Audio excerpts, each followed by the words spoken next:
failing love with us. Amen. Hey, hey, hey, hey, hey.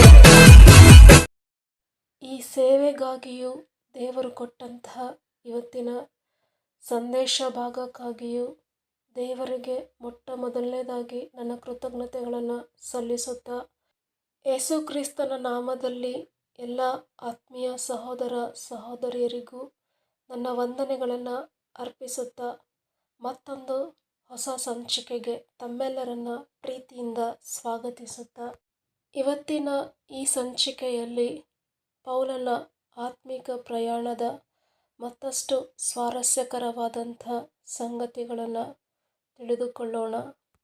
ಹಾಗಾದರೆ ಇನ್ನೂ ತಡ ಮಾಡದೆ ಇವತ್ತಿನ ಸಂದೇಶ ಭಾಗಕ್ಕೆ ಹೋಗೋಣವಾ?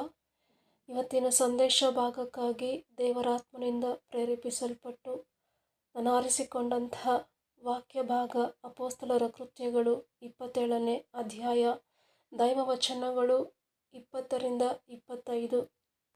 ಇವತ್ತಿನ ಈ ಸಂದೇಶ ಭಾಗದ ಹಿನ್ನೆಲೆಯನ್ನು, ಸಂದರ್ಭವನ್ನು ವಾಕ್ಯದಲ್ಲಿ ಒಂದು ಸಲ ನಾವು ಗಮನಿಸೋಣ. ಅಪೊಸ್ತಲರ ಕೃತ್ಯಗಳು 27ನೇ ಅಧ್ಯಾಯ, ದೈವವಚನಗಳು 20ರಿಂದ 25.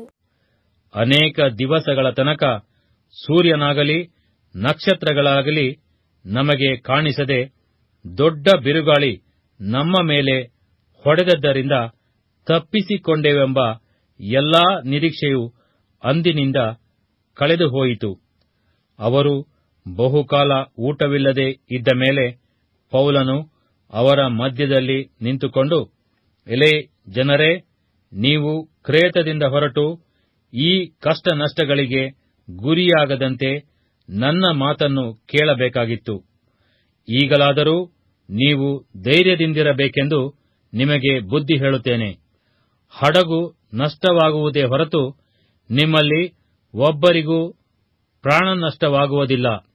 ನಾನು ಯಾರವನಾಗಿದ್ದೇನೋ, ಯಾರನ್ನು ಸೇವಿಸುತ್ತೇನೋ ಆ ದೇವರಿಂದ ಬಂದ ಒಬ್ಬ ದೂತನು ಕಳೆದ ರಾತ್ರಿಯಲ್ಲಿ ನನ್ನ ಹತ್ತಿರ ನಿಂತು, ಪೌಲನೇ, ಭಯಪಡಬೇಡ, ನೀನು ಚಕ್ರವರ್ತಿಯ ಮುಂದೆ ನಿಲ್ಲಬೇಕು. ಇದಲ್ಲದೆ ನಿನ್ನ ಸಂಗಡ ಈ ಹಡಗಿನಲ್ಲಿ ಪ್ರಯಾಣ ಮಾಡುವವರೆಲ್ಲರ ಪ್ರಾಣ ದೇವರು ನಿನ್ನ ಮೇಲಣ ದಯೆಯಿಂದ ಉಳಿಸಿಕೊಟ್ಟಿದ್ದಾನೆಂದು ನನ್ನ ಸಂಗಡ ಹೇಳಿದನು. ಆದದರಿಂದ ಜನರೇ, ಧೈರ್ಯವಾಗಿರ್ರಿ. ನನಗೆ ಹೇಳಲ್ಪಟ್ಟ ಪ್ರಕಾರವೇ ಆಗುವುದೆಂದು ದೇವರನ್ನು ನಂಬುತ್ತೇನೆ. ಇಲ್ಲಿವರೆಗೂ ತಾವೆಲ್ಲರೂ ಆಲಿಸಿದಂಥ ವಾಕ್ಯದಲ್ಲಿ ಉಲ್ಲೇಖಿಸಿದ ಹಾಗೆ ಅನೇಕ ದಿವಸಗಳ ತನಕ ಸೂರ್ಯನಾಗಲಿ ನಕ್ಷತ್ರವಾಗಲಿ ಕಾಣದೆ ಘೋರಾಂಧಕಾರ ಕವಿದುಕೊಂಡಂತಹ ದಿನಗಳದು. ಬಿರುಗಾಳಿಯ ಬಡಿತ, ಅಲೆಗಳ ಹೊಡೆತ, ಇದಕ್ಕೆ ಸಿಲುಕಿಕೊಂಡಂಥ ಹಡಗು, ಇದನ್ನು ಗಮನಿಸಿದಂಥ ಹಡಗಿನಲ್ಲಿರುವಂಥ ಜನರ ಜೀವನಗಳಲ್ಲಿ ಬರೀ ನಿರಾಶೆ, ಹತಾಶೆ, ಬದುಕುಳಿಯುವ ನಿರೀಕ್ಷೆಯೇ ಇಲ್ಲದೆ ಬರೀ ಕತ್ತಲೆ ಮಾತ್ರ ಆವರಿಸಿಕೊಂಡಂಥ ದಿನಗಳದು.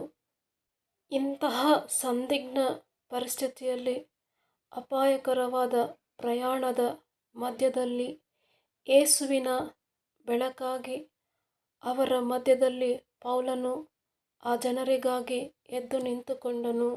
ಕತ್ತಲೆ, ಘೋರಾಂಧಕಾರ ಜನರ ಜೀವನಗಳಲ್ಲಿ ಕವಿದುಕೊಂಡಂಥ ಆ ಸಮಯದಲ್ಲಿ ಪೌಲನು ದೇವರ ಬೆಳಕಾಗಿ, ದೇವರ ವಾಕ್ಯದ ಬೆಳಕನ್ನು ಅವರ ಜೀವನದಲ್ಲಿ ಬೆಳಗಿಸಿ, ದೇವರ ವಾಕ್ಯದಿಂದ ಧೈರ್ಯ ತುಂಬಿಸಿ, ಬಲಪಡಿಸಿ, ಮುಂದೆ ಸಾಗಲು ಪ್ರೇರಣೆ ನೀಡಿ, ಸರಿಯಾದ ಮಾರ್ಗದರ್ಶನ ನೀಡಿ, ಹಡಗಿನಲ್ಲಿದ್ದಂಥ 276 ಮಂದಿಯನ್ನು ಕೊನೆಗೂ ಕ್ಷೇಮವಾಗಿ ತೀರಕ್ಕೆ ಸೇರಿಸಿದನು.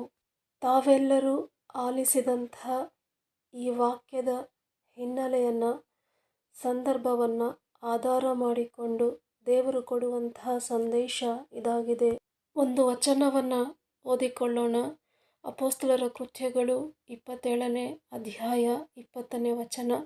ಅನೇಕ ದಿವಸಗಳ ತನಕ ಸೂರ್ಯನಾಗಲಿ ನಕ್ಷತ್ರಗಳಾಗಲಿ ನಮಗೆ ಕಾಣಿಸದೆ ದೊಡ್ಡ ಬಿರುಗಾಳಿ ನಮ್ಮ ಮೇಲೆ ಹೊಡೆದದ್ದರಿಂದ ತಪ್ಪಿಸಿಕೊಂಡೆವೆಂಬ ಎಲ್ಲ ನಿರೀಕ್ಷೆಯು ಅಂದಿನಿಂದ ಕಳೆದು ಹೋಯಿತು.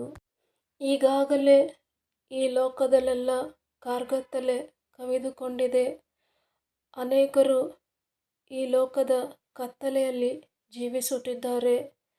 ಅನೇಕರ ಜೀವನಗಳಲ್ಲಿ ಅನೇಕ ದಿವಸಗಳಿಂದ ನೀತಿಯ ಸೂರ್ಯನಾದ ಯೇಸು ಎಂಬ ಬೆಳಕನ್ನು ಕಾಣದೆ ಹಾಗೂ ಯುಗಯುಗಾಂತರಗಳಿಗೂ ಹೊಳೆಯುವ ನಕ್ಷತ್ರವಾಗಿರುವ ಯೇಸು ಎಂಬ ಬೆಳಕನ್ನು ಗ್ರಹಿಸದೆ ಅಂಧಕಾರದಲ್ಲಿ, ಅಜ್ಞಾನದಲ್ಲಿ ಹಾಗೂ ದೊಡ್ಡ ಬಿರುಗಾಳಿಯಂಥ ಶ್ರಮಗಳಲ್ಲಿ, ಅಲೆಗಳಂಥ ಸಂಕಟಗಳಲ್ಲಿ ಸಿಲುಕಿಕೊಂಡು ಧೈರ್ಯವನ್ನು ಕಳೆದುಕೊಂಡು, ಬದುಕುವ ನಿರೀಕ್ಷೆಯೇ ಕಳೆದುಕೊಂಡು, ನಮ್ಮ ಮಧ್ಯೆ ದುಃಖ ವೇದನೆಗಳಿಂದ ಕೂಡಿದ ಜೀವನವನ್ನು ಜೀವಿಸುತ್ತಿದ್ದಾರೆ.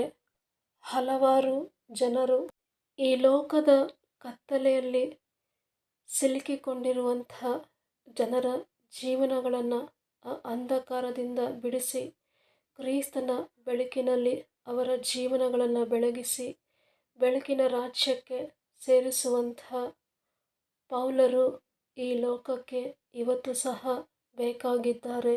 ಪರಲೋಕ ರಾಜ್ಯವು ಇಂತಹ ಪೌಲರಿಗಾಗಿ ನಿರೀಕ್ಷಿಸುತ್ತಿದೆ. ಈ ಸಂದೇಶವನ್ನು ಆಲಿಸುತ್ತಿರುವಂತಹ ಸಹೋದರ ಸಹೋದರಿ, ಇವತ್ತು ಈ ಸಂದೇಶ ನಿನ್ನನ್ನೇ ತಟ್ಟಿ ಮೇಲೆಬ್ಬಿಸುತ್ತಿದೆ. ಆ ಪೌಲನಂತೆ ನೀನು ಸಹ ಎದ್ದು ನಿಂತುಕೊಳ್ಳುವಂತಹ ಸಮಯವಿದು. ದೇವರ ರಾಜ್ಯಕ್ಕಾಗಿ, ದೇವರ ಬೆಳಕಾಗಿ ಪ್ರಕಾಶಿಸುವಂತಹ ಸಮಯವಿದು. ದೇವರ ರಾಜ್ಯ ಕಟ್ಟುವಂತಹ ಸಮಯವಿದು. ಪೌಲನು ಸಮುದ್ರದ ಮೇಲೆ ಬಿರುಗಾಳಿಯ ಬಡಿತದಲ್ಲೂ ಅಲೆಗಳ ಹೊಡೆತಗಳ ಒಡಕಿನಲ್ಲೂ ಎದ್ದು ನಿಂತುಕೊಂಡ ಹಾಗೆ ನೀನು ಸಹ ಪೌಳಿಯ ಒಡಕಿನಲ್ಲಿ ಎದ್ದು ನಿಂತು ಹೋರಾಡುವ ಸಮಯವಿದು. ಪರಲೋಕ ರಾಜ್ಯಕ್ಕಾಗಿ ನಿಂತುಕೊಳ್ಳುವ ಸಮಯವಿದು. ಪೌಲನಂತೆ ಪರಲೋಕಕ್ಕೂ ಭೂಲೋಕಕ್ಕೂ ಮಧ್ಯಸ್ಥಿಕೆ ವಹಿಸುವಂತಹ ಸಮಯವಿದು. ಅನೇಕರನ್ನು ಕತ್ತಲೆಯಿಂದ ಬಿಡಿಸಿ ಬೆಳಕಿನ ರಾಜ್ಯಕ್ಕೆ ಸೇರಿಸುವಂತಹ ಸಮಯವಿದು. ದೇವರ ಈ ಸಮಯವನ್ನು ಸದುಪಯೋಗಪಡಿಸಿಕೊಂಡು ಅಂಜದೆ, ಅಳುಕದೆ, ಕೆಚ್ಚೆದೆಯಿಂದ ಈ ಆತ್ಮಿಕ ಪ್ರಯಾಣದಲ್ಲಿ ಮುಂದೆ ಮುಂದೆ ಸಾಗೋಣವ.